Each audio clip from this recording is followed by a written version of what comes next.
Walk through a mall, scroll social media, or sit in traffic during rush hour and you'll notice something strange. Everyone looks busy, everyone looks like they're doing fine, but behind the scenes a large percentage of people are one unexpected expense away from panic. Not poverty, panic, a blown tire, a medical bill, a missed paycheck. For millions of working adults, a few $100s is enough to trigger stress, debt, or desperation. And here's the uncomfortable truth. This isn't limited to low-income households. Plenty of people earning solid salaries feel just as trapped. Which raises a bigger question. If income alone doesn't explain who builds wealth and who stays stuck, what does? The answer lives in patterns, quiet, repeated decisions that feel harmless in the moment but shape financial outcomes over years. Today, we're breaking down the most common habits that keep people broke, and more importantly, how to replace them with habits that actually lead somewhere. Some of these will feel obvious, others may sting a little. That's usually a sign you're paying attention. Number 1. Drifting without a financial target. Most people don't have a money problem. They have a direction problem. They earn, they spend, they save a little when things are calm, but they're not aiming at anything specific. No timeline, no number, no destination. Imagine boarding a plane with no listed arrival city. Any seat would do. Any delay would be acceptable. That's how unfocused finances behave.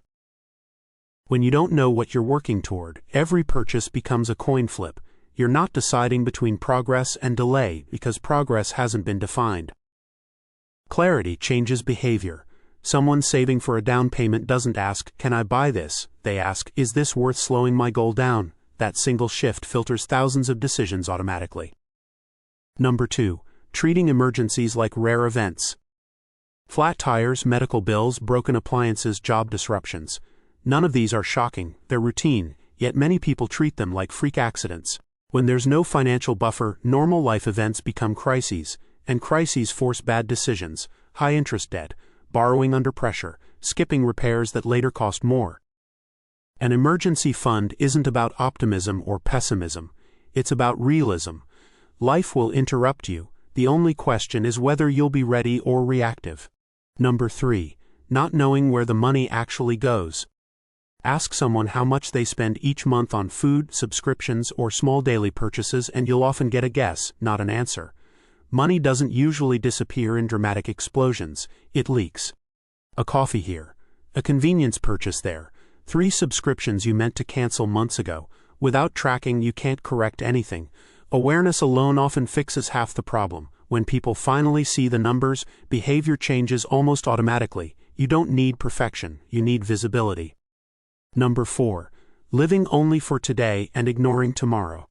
Enjoying life matters. Pretending the future doesn't exist is expensive. Some people consistently prioritize present comfort over future stability, not occasionally, habitually. The problem isn't spending money on enjoyment.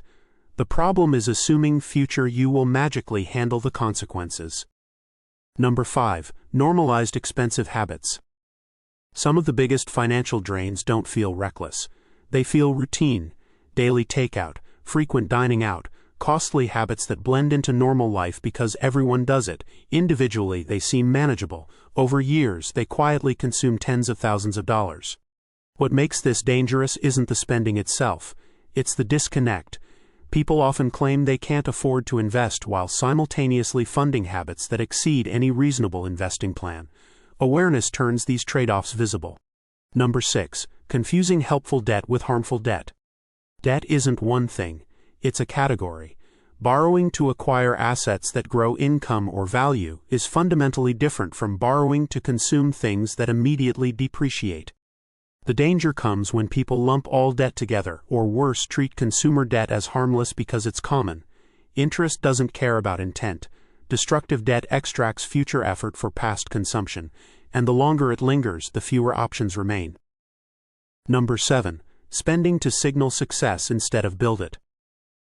Many financial decisions are made with an audience in mind, a car chosen for perception, a purchase justified by how it looks to others, a lifestyle maintained to avoid questions. The irony is brutal. People struggling financially often spend the most trying to look successful, while those who are actually secure feel no need to prove it. Every dollar spent on image is a dollar not working for freedom. Number 8. Paying everyone else before paying yourself. Most people treat saving and investing as leftovers, bills first, expenses next. If anything remains, maybe something goes toward the future. Almost nothing remains. Wealth building flips the order.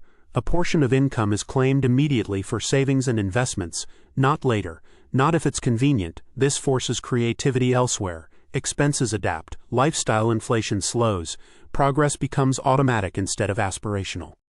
Number 9. Avoiding all risk and calling it safety. Doing nothing with money feels safe. It isn't. Inflation quietly erodes idle cash, opportunities pass by unnoticed, caution becomes stagnation. Wealth isn't built by recklessness, but it isn't built by fear either.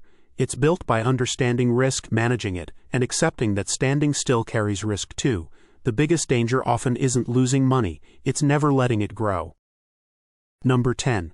Depending on one income stream forever. Trading time for money has limits. Most people rely on a single paycheck and hope it keeps up with rising costs. It rarely does. Wealthy individuals think differently. They build income sources that don't require constant presence. Businesses, investments, assets that produce while they focus elsewhere. This shift takes time and sacrifice up front. That's why many never attempt it. Short-term comfort wins over long-term freedom. Number 11. Treating financial knowledge as optional. Money is a skill. Skills decay when ignored. Markets change, laws change, opportunities evolve. People who stop learning operate on outdated assumptions. Lack of education also creates vulnerability. High fees, bad advice, shiny promises. You don't need to become a financial expert. You need to remain a financial student. How to break the cycle without overhauling your life.